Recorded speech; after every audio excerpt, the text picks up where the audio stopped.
है बात जनता की, साथ रवीश के, जनता की समस्याओं का समाधान संविधान के साथ।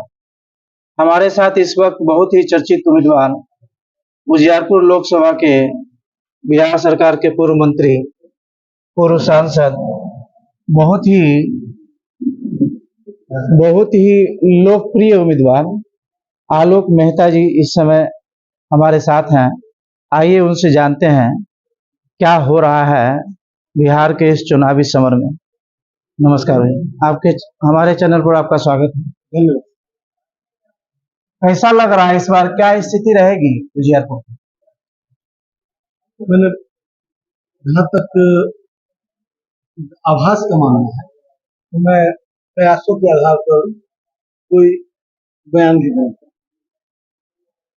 जनता मालिक है, पर्याप्त है और उजियारपुर की जनता जननायक कर्पूरी ठाकुर की धरती की जनता है और इनमें काफी जागरूकता है, तो राजनीतिक रूप से काफी संवेदनशील है। इसलिए मैं उम्मीद करता हूँ कि यहाँ की जनता का जो फैसला होगा वो समाजवाद, धर्मनिरपेक्षता और प्रजातंत्र को बचाने के पक्ष में, संविधान की रक्षा के पक्ष में, तो हमें ऐसा महसूस होता है कि जनता का फैसला हमारे पक्ष में। इस बार देश में आरएसएस के राम मोदी जी या फिर अंबेडकर के कन्हैया लालू जी का रंग चढ़ेगा। देखिए, रियलिस्टिक ग्राउंड पे इस बार चुनाव होगा।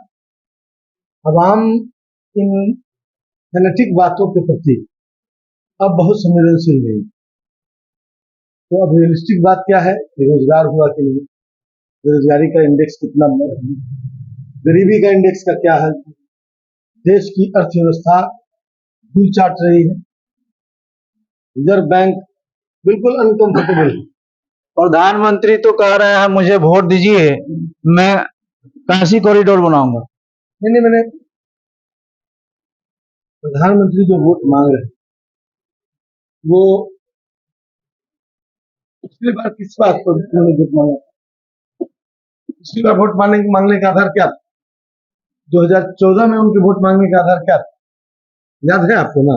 जी, 15 लाख रुपए हर व्यक्ति के अकाउंट में, 2 करोड़ रोजगार युवकों को प्रतिवर्ष और बिहार को विशेष राज्य का दर्जा, बिहार के संदर्भ। तो इन चीजों पर जब उन्होंने वोट मांगा और आज 10 वर्ष बीत गए, जनता सवाल पूछेगी कि नहीं पूछेगी कि आपके वादों का क्या? और ये दूसरे तीसरे चीज की गारंटी दिए फिर रहे हैं, जो जिसकी गारंटी जनता को नहीं चाहिए।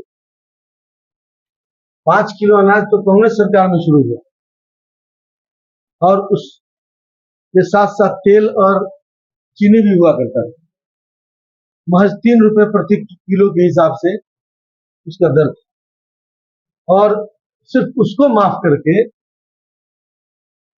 13 रुपया माफ करके, और पूरे मीडिया के माध्यम से, विभिन्न माध्यमों से सैकड़ों रुपया, मैंने करोड़ों अरब रुपया खर्च, करोड़ों करोड़ रुपया खर्च करके सिर्फ ये प्रचारित किया जा रहा है, वो भी सरकारी पैसा, ये प्रचारित किया जा रहा है कि हमने माफ कर दिया मुफ्त अनाज। तो 13 रुपया माफ करके 100 रुपया का विज्ञापन दे रहे हैं। जनता नहीं समझ रही है इन चीजों को।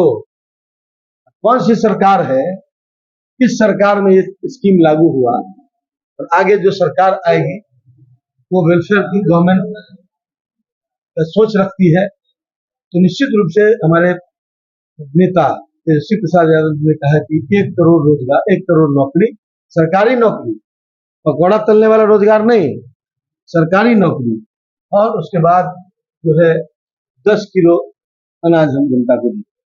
जनता को अनाज यदि पहुंचता है तो जनता का पैसा है, जनता के पास पहुंचता है, ये कॉन्सेप्ट है।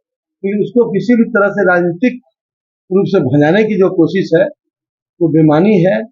ऐसा लग रहा है कि देश में जितने इंफ्रास्ट्रक्चर खड़े हुए, जितने उद्योग लगे, जितने पब्लिक सेक्टर खड़े हुए, इन चीजों में किसी का योगदान नहीं है।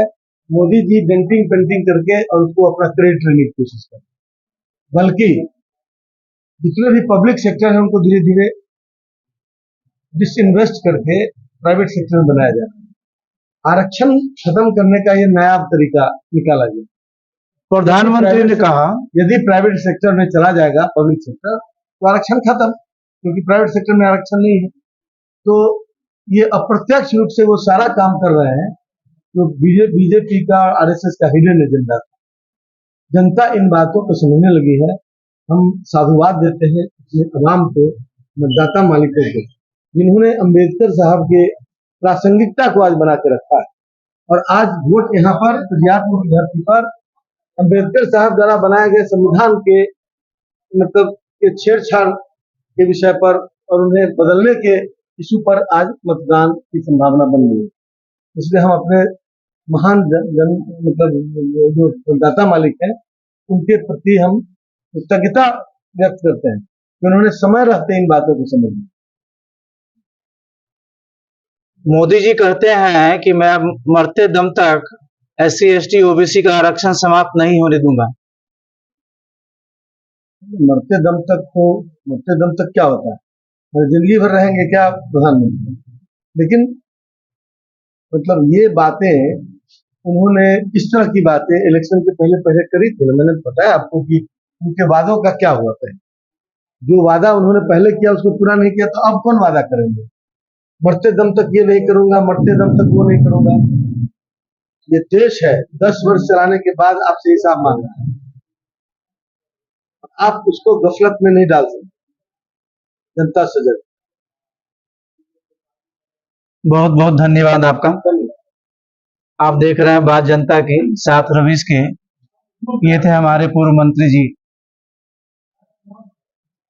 उजियारपुर लोकसभा क्षेत्र से ये उम्मीदवार हैं और काफी लोकप्रिय और बहुत ही मजे हुए राजनीतिक खिलाड़ी है।